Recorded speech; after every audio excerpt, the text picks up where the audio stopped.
G'day ladies and gentlemen, ScottyD here from the Australia's Tabletop Wargaming Network, and welcome back for another installment in our competitive focus series.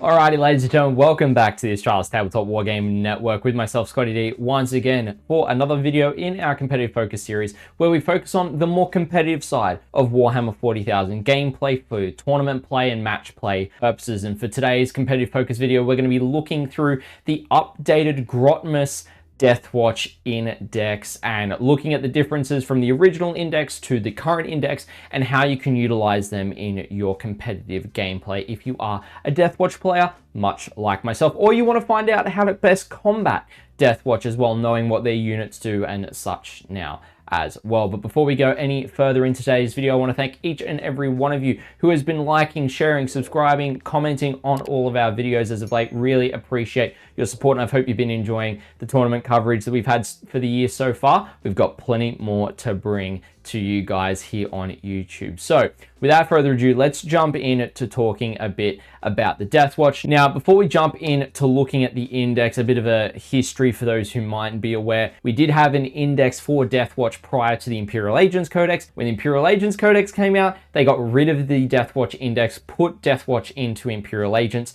and then left us with 4 data sheets out of, I think, 12, which really sucked. And a lot of Deathwatch players were not happy and really complaining at GW for a significant period of time on a lot of social media posts, and it was really poor timing because Space Marine 2 had just come out, and of course Titus was in there at the start of the game as a member of the Deathwatch. So it really sucked to be like, cool, players want to get into the game and play Deathwatch, for example, and they don't see the faction exist in the game outside of Imperial Agents, which was a really diminished way of showing it. So now we actually get to have a bit of a look at the new index. So I'm just going to swap over screens and let's jump in to talking about the new updated Deathwatch Index for Warhammer 40,000 10th edition. Alrighty everyone, so we have got the Deathwatch Index right in front of us. We're going to be going through this pretty quickly. It's not going to be an in-depth look at all the rules and how they function and such, but what it is going to be is kind of a cliff notes on what the changes are for those existing Deathwatch players out there or those who are familiar with Deathwatch, so you know what changes have occurred. So first off, we've got the army rule, which is kill teams for the Deathwatch. And so how these work is these are for the kill team units, which are mixed toughness, mixed number of models, that kind of thing. Traditionally, they've had mixed movement values and toughnesses and all that as well, whereas now it's just more different movement values in maybe one of the kill teams, which we'll talk about a bit later, as well as mixed toughnesses in a few. So the way that this rule has changed from the previous iteration was that they've actually removed the caveat for transports and how they interacted with Terminators, Outriders, bikes, and jump packs when entering a transport and allowing them to enter it, being a part of a kill team unit, counting as 2 models in that transport, rather than now where it is just following the transport's rules for what is able to actually embark within that transport. They've also removed the section talking about how kill teams interact with terrain, which was a designer's note as well, noting how different models in the kill teams acted differently individually in a part of their own parent unit rather than within a kill team, such as Outriders getting the infantry keyword, being able to scale buildings and such as well. So that was a pretty significant change from the previous index. Now, when we come to the Detachment Rule, which is the Black Spear Task Force for the detachment the Deathwatch have got, there's been some new restrictions added in for the Black Spear Task Force. The first is not being able to take any Deathwatch units from the Imperial Agents Codex, of course, not allowing you to take more than 6 Deathwatch veteran squads in an army, I think makes sense, as well as only allowing you to take the Kill Team Cassius unit from the Imperial Agents Legends. Now, that is one of a few units that have actually moved to Legends that we'll cover off when we talk about the various units in the force as well for Deathwatch now in the index. The next change has been that they've added to the units you're actually not able to take within the Black Spear Task Force to now include that you're unable to take Scout Bike Squads, which are Legends, Relic Terminator Squads, Terminator Assault Squads, and Terminator Squads. So it means that yes, you are just locked in to taking Deathwatch Terminators, but I don't see a reason why you wouldn't want to take Deathwatch Terminators at the moment. They're actually in a really strong position in my personal opinion. We'll talk a bit about why later on. And then we come to mission tactics. Now, I wanted to note mission tactics for a second, and I know myself and other Deathwatch players may have missed this, and it's been picked up on in various spots, but mission tactics only affects units with the mission tactic faction ability, much like Oath of Moment, for example. So all of the Deathwatch units, including Deathwatch kill teams, will have mission tactics as a faction ability as well as Oath of Moment, whereas regular Space Marine units only have Oath of Moment, so they cannot be affected by mission tactics unless you use the adaptive tactics stratagem that we'll talk about in a little bit. Speaking of stratagems, there's not too much else changed for the detachment rule. You've still got the Furor tactics for sustained hits 1, Malleus tactics for lethal hits, and then Purgatus tactics for precisions on critical hits as well. For stratagems, Armor of Contempt and adaptive tactics have basically remained the exact same in terms of how they function. Hellfire rounds, Kraken rounds, and Dragonfire rounds have functionally changed, however. They are no longer able to target one non-kill team unit. You can only target one kill team unit. Previously, it was one infantry or up to 2 kill team units. So now you can only target one kill team unit with each of these rounds per phase. Of course, you can't stack them on the same unit. However, the limitation of it only being against bolt weapons has been removed. So it means that every single shooting weapon in a unit can benefit from this ability. So say you want to advance an Indomitor kill team, for example, you can give them Dragonfire rounds for assault and ignores cover to be able to get them into a spot and still be able to deliver that firepower where you need it, as an example. Then the other change is the site-to-site teleportation, which has actually changed from Teleportarium, which it was previously. And so I want to walk through how the targeting change and the effects change has actually impacted how this stratagem works. So the target is up to 2 kill team units from your army or one other Adeptus Astartes infantry unit. So the targets for this stratagem are now up to 2 kill team units, or you can select one Adeptus Astartes infantry unit. However, none of the units you can select can be within engagement range of any enemy units. This is the exact same way that the restriction worked on the Teleportarium stratagem previously, and the effect is basically a bit of a change. Is you remove those units from the battlefield and you place them in a strategic reserve until the end of your next movement phase. Models in those units that do not have the deep strike ability gain the deep strike ability. So what that means is that if you bring them in until the end of your next turn, if you keep them off, they lose deep strike by doing this. However, they stay in strategic reserves, but if you bring them in the following turn, they count as having the deep strike ability, which is really cool. I really like that change to clean it up a little bit rather than just saying they come in automatically in your next turn. You deep strike 9 inches away. You do get that tactical flexibility with it going forward. It's really handy if you've got a unit with deep strike that you target and you want to hold off for a turn. You can still use this to put them into strategic reserves. There's some great ways that you can definitely play around with that. Next up, we come to the enhancements. Now, functionally, the Thief of Secrets, Otheus Key, and Beacon Angelus all act the exact same way as they did in the previous index, so no change there. The only one that has changed is the Tome of Ectoclades. Now, this one previously used to give you rerolls to hit and rerolls to wound against 2 oath targets during the turn you activate the tome, and it's a once per game. However, now it is only giving you a second oath target for rerolls to hit. It no longer gives you rerolls to wound against that second target or your first Oath of Moment target for that turn, so it's lost the rerolls to wound. It has shown a points decrease to represent that. I believe it's now 30 points as well. So that's something to bear in mind when it comes to the enhancement changes. However, overall, the core of the detachment has changed not too much. There's a few functional changes here and there, like the tome, as well as the some of the stratagems and how they work as well. But I think overall, it's a really solid foundation to build upon for your Deathwatch forces when you're looking to play in a competitive setting.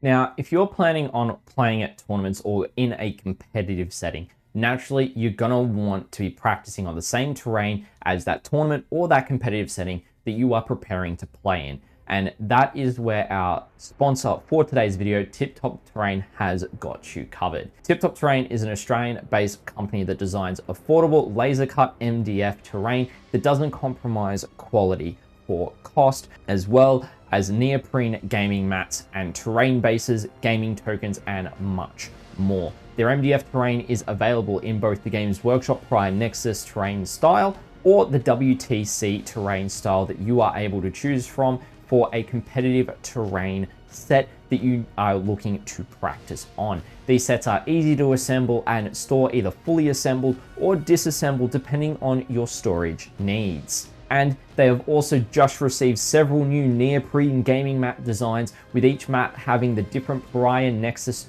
deployment maps marked out on them to help save you time when you are getting your games underway, when you're deploying your armies. In addition to this, they also produce a wide variety of measuring widgets, tokens, and resource trackers depending on the armies you play to assist you in your gameplay and remembering what might be under what effect, or what has a different ability on the table, or what abilities you might be using for your army. So if you want to find out more about Tip Top Terrain and support an Australian business that actively supports the wider Australian Warhammer 40k community, then make sure to check out the links down below in the description to have a look at their terrain, gaming mats, and the other products that they have available and are able to produce. And a massive thank you to Tip Top Terrain for sponsoring today's video.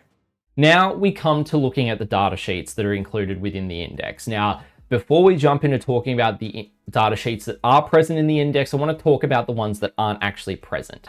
Some of them have gone to Legends, and they are under the Imperial Agents Legends reference portion. So bear that in mind if you are looking for some of these units. And these units that have gone to Legends are Kill Team Cassius, as we've already mentioned. You've also got the Veteran Bike Squad and the Proteus Kill Team, which is the Firstborn Space Marine Kill Team. Effectively, you could take Terminators, Bikes, and Vanguard Veterans in a unit with Deathwatch Veterans as well. So those have all been moved into Legends, but we're going to look at all of the units that are currently still in the index and what changes that they have. So first up, we have got the Watchmaster. Now, the Watchmaster has had a little bit of a change. His Watchmaster ability has changed to no longer be the Lord of Deceit aura, so using stratagems within 12 inches is increased by 1 CP. That is no more for this guy. However, he has gained the ability in place to, once per battle round, reduce the cost of a stratagem by 1 CP. So basically, he is another version of a captain. His ability for this is worded as a different name to the captain's ability, so you can actually have two of these going on the fields. Say you take a Grotmas captain and a Watchmaster, both can use their 0 CP during a battle round without clashing with each other because they are named differently for those abilities. Next up, we come to Watch Captain Artemis. Now, this guy has had some changes. His tactical instinct has changed to, instead of allowing you to spend CP to use a stratagem on his unit for a second time, or even when the unit is battle shocked, to changing it to where the weapons in the unit that he is leading gain the lethal hits ability. So basically, he's like Lieutenant. He still has his stand back up. He's still 65 points. If you want to take him, he's great. But in a Deathwatch list, you're typically not seeing him being taken, because you can take a Lieutenant for basically the exact same point and give him enhancements on top of that for what you're trying to achieve on the table. Now next up, we are going to be looking at the Deathwatch Veterans. Now, these guys are kind of the backbone of any Deathwatch force, in my personal opinion. However, they have had some changes to where their war gear is now box locked. So if it does not come in the box set for the Deathwatch Veterans, you cannot equip this unit with it. Now, what that means is they lost the solo heavy flamer, they lost the missile launcher, the heavy bolter. They also lost the ability to take multiple of like close combat options. So storm shields and close combat weapons, or storm shields and bolters. You can't really take more than 2 now per unit. Well, you're not allowed to take more than 2 per 5. So in a unit of 10, you can take 4 shields, but you can't take 6, which is what was previously allowed in this unit. I understand why, and many other units in the game have gone down this route. However, it's, you know, it is limiting for this, so bear that in mind. You still do have all of the options that are in the box set for purchase, but you just don't have those additional options available to you for these guys. It's still 100 points per 5, still a really solid unit, being a battle line unit as well, so they got a lot of buffs in Prior Nexus as well. Really, really solid. Next up, we come to Deathwatch Terminators. Now, Deathwatch Terminators have seen a decent improvement, and I think they are really strong. in my personal opinion. Their Terminatus Assault now includes reroll charges, and if they make a successful charge, they still force a battle shock check on the enemy that they've charged. However, if it is not an Imperium or Chaos keyword unit, they have to take that battle shock check at a -1. So that can be really important in some clutch games against anything Xenos, which makes sense for Deathwatch, but it's still really solid. You can still take the triple Cyclone missile launchers on these guys, the double Thunderhammer Storm Shield to buff out the rest of the unit is really the way that you're going to see this unit played. It is 3 Cyclone missile launchers just for the unit, no matter whether it's a 5-man or a 10-man. So typically you're going to see these guys in 5-mans to maximize their Cyclone missile launchers. But I'm really hot on this unit. I really think it's a solid staple in the list, particularly when you throw in sustained hits 1 or lethal hits for these guys. They can get a lot of work done as well. You've also got a couple of different close combat weapon options there. If you just want to take Storm Bolters and power weapons, you can. But typically you're probably just going to take Storm Bolters and Power Fists on the Cyclone Missile Launcher guys, because you have to. And then you're going to take Thunderhammer Storm Shields on the rest, unless you're playing a bit more of a casual game. But for the competitive focus, that's probably the typical build you're going to see. Then we come to the Corvus Blackstar. I quite like the Corvus Blackstar at base, 180 points for a 14 wound, toughness 10 flyer that can be hovered. You can take a lot of anti-vehicle weapons. You can give it ignores cover on its shooting attacks, which is really nice. You could also give it the smoke keyword, but it's already got stealth base, so it just means that you can get the benefit of cover against shooting attacks coming in. So it depends on whether you're really wanting to take benefit of that and use your CP that way. And you've still got that mortal wound flyover when you actually make a normal move with this unit, which is really interesting because you may be able to trigger it twice depending on what detachment you play this guy in, but typically you're playing it in Black Spear Task Force. Take las cannons, storm strike missile launchers, all that kind of stuff. Really solid anti-tank weapons. It can also be outfitted with assault cannons, the Black Star rocket launchers instead, as well as Hurricane Bolter as well. So you've got a bit of flexibility there. Next up, we come to the first kill team. And this is the new kill team that has been added into this index, and it is the Talon Strike kill team. So they've taken the Jump Pack Intercessors out of the next kill team we're going to talk about, and they're also taken out the Inceptors from the Indomitor kill team. In this unit, you can take up to 10 Jump Pack Intercessors, of course, but you need a minimum of 3 in this unit. However, you're always going to take 5 because you can only take up to 5 Inceptors in this unit. So really, it's putting Inceptors and Assault Intercessors together. The difference is a bit of toughness and a bit of movement is the only thing, and number of wounds. They're all the same save, same OC, that kind of thing. Their abilities is really strong in my opinion, whether you're wanting to do mix of shooting and combat or just pure combat. Just taking a 10-man Jump Pack Intercessor unit here could be viable, but it is 290 points for this unit. So you're paying quite a premium if you do that for the rules that you're getting the benefit of here. So Talon Strike Doctrines, when this unit is set up on the battlefield, it gets the following rules until the end of the turn. It gets an increased AP to all of their weapons by 1, and they also get the Lance ability on their melee weapons. What that means is +1 to wound when they make a charge move against something, and they also get an additional AP on all of their shooting and close combat attacks. It's really strong. You can really buff up the power of the assault bolters with these guys, having a sustain 2 base, meaning that you can pump out a lot of shots with 15 shots out of these guys, or you can really pump up the plasma exterminators without necessarily overcharging. If you don't need that additional damage, you can get them up to that AP -3 without overcharging. Or, if you really want to ensure the damage, you overcharge. When you come in, you go to AP -4, you're getting that damage through against what you need to. Combine it with some special issue ammo, maybe you're getting ignores cover then,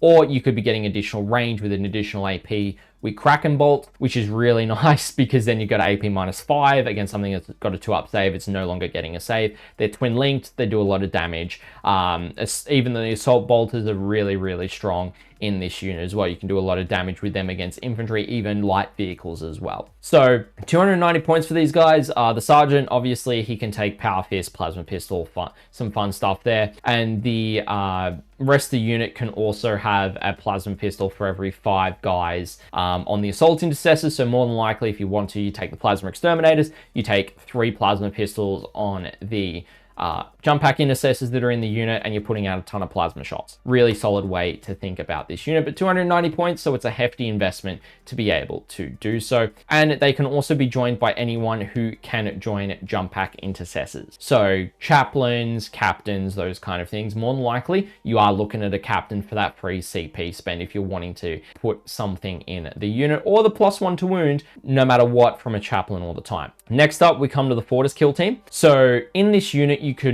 used to be able to take Outriders. However, you can no longer take Outriders in this kill team. However, what you can now take in them is up to 4 Infernus Marines and also up to 2 Desolation Marines, which means you can get the Vengor Launcher on the indirect, or you've got 4 Flamers in there as well, which is really nice. The combination of this unit we'll go through in a second. But they've also got new Fortis Doctrines, which theirs before was really not that great, which is why they weren't particularly ran. But this change actually really helps improve them. So Fortis Doctrines have changed to actually being +1 to hit when you are targeting a unit that is under full strength, and +1 to win when you're targeting a unit that is under half strength. So really strong damage boosting potential here with these guys, both in shooting and close combat. In terms of the unit composition, you have to take at least 3 intercessors in here, with a sergeant included in that, but you can take up to 4 Hellblasters as previously, 4 assault intercessors, 4 Infernus Marines, or 2 Desolation Marines, as we've previously mentioned. They come in at 200 points, and anything can join, and intercessors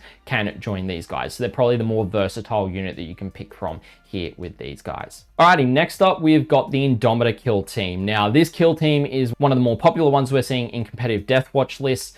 This is really strong as well, and I'm really hot on this one also. Now, you can no longer take Inceptors in this one. You've still got the Eradicators up to 3 and up to 3 Aggressors in there as well, in the different loadouts they've got also, as well as the Fortis kill team. And the one thing I forgot to mention for them, as well as the Indomitor kill team, any of the bolt rifles actually now have lethal hits in these kill teams, which is super important to be aware of. Potentially even the Spectre's kill team we'll get into a second. But yeah, your standard Deathwatch heavy bolt rifle is up to 2 damage with lethal hits at -2 strength 5, as well as the heavy bolter being lethal hits as well at damage 3 at strength 5, which is really strong. For the unit, their Indomitor Doctrine is really strong, where it's +2 strength for ranged weapons when you target the closest enemy unit that is eligible to be targeted. You get +2 to melee weapons when you're attacking a unit that you charge that turn. So really good for the Eradicators being punched up to strength 10, Melters being punched up to strength 11, on shooting, a lot of other stuff getting punched up to strength 6, strength 7, depending on what you take as well. So really, really hot on these guys. They're 270 points, which I think is a really good deal. You know, you have to take at least 4 heavy intercessors in this unit. However, you can take 2 heavy bolters. You've got the 3 Eradicators and the 3 Aggressors that you are definitely taking in this unit as well. And anything that can join a heavy intercessor squad can join these guys as well. Now, we're coming up to the last one, which is the Spectre's kill team. And again, a lot of their bolt weapons do have the lethal hits ability on them, which is great, you know, kind of giving that emphasis. They're going to be able to do a lot more damage. These guys have had some war gear changes that we're going to note here. I think these guys are a bit of a sleeper in the codex, so you can still take you know, up to 3 infiltrators is the minimum, but you can take your eliminators in there, as well as incursors or reavers. The only thing is that the reavers have lost the jump pack equipment, which means they're stuck at moving that 6 inches rather than being that 12 inches in the unit. Now, the additional war gear that they get access to is that the eliminators can take a single instigator bolt carbine if you want to for that reactive move after shooting, or you can take up to 3 las fusils as well, whereas previously they were just locked to their bolt sniper rifles, which is really great. Reavers can also take either their bolt carbines or special issue bolt pistol and combat knives, but they still don't have that jump pack, whereas previously they were stuck into the close combat option with the jump pack. And any characters that join this unit have to be able to join an infiltrator squad to be able to join these guys. However, when a character joins this unit,